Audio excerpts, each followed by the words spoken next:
Baroda cricket એસોસિએશનના આંતરિક રાજકારણમાં ભારે ઉથલપાથલના એંધાણ વર્તાઈ રહ્યા છે. આગામી મળનારી એજીએમ એટલે કે વાર્ષિક સામાન્ય સભામાં કંઈક નવા જૂની થાય તેવું લાગી રહ્યું છે.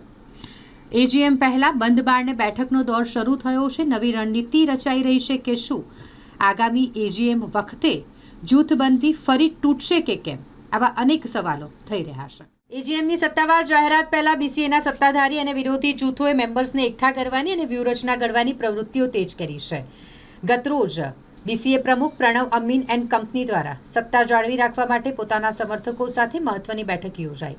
આજે તેના જવાબમાં દર્શન બેન્કર એન્ડ કંપનીએ ખાનગી ક્લબના હોલમાં ગુપ્ત બેઠકનું આયોજન કર્યું. આ બંધ બારણે થયેલી બેઠકમાં સત્તાધારી જૂથની નીતિઓ સામે વિરોધનો સૂર ઉઠે અને એજીએમમાં ગરમાવો આવે તેવા મુદ્દાઓ પર ચર્ચા થઈ હોવાનું માનવામાં આવે છે.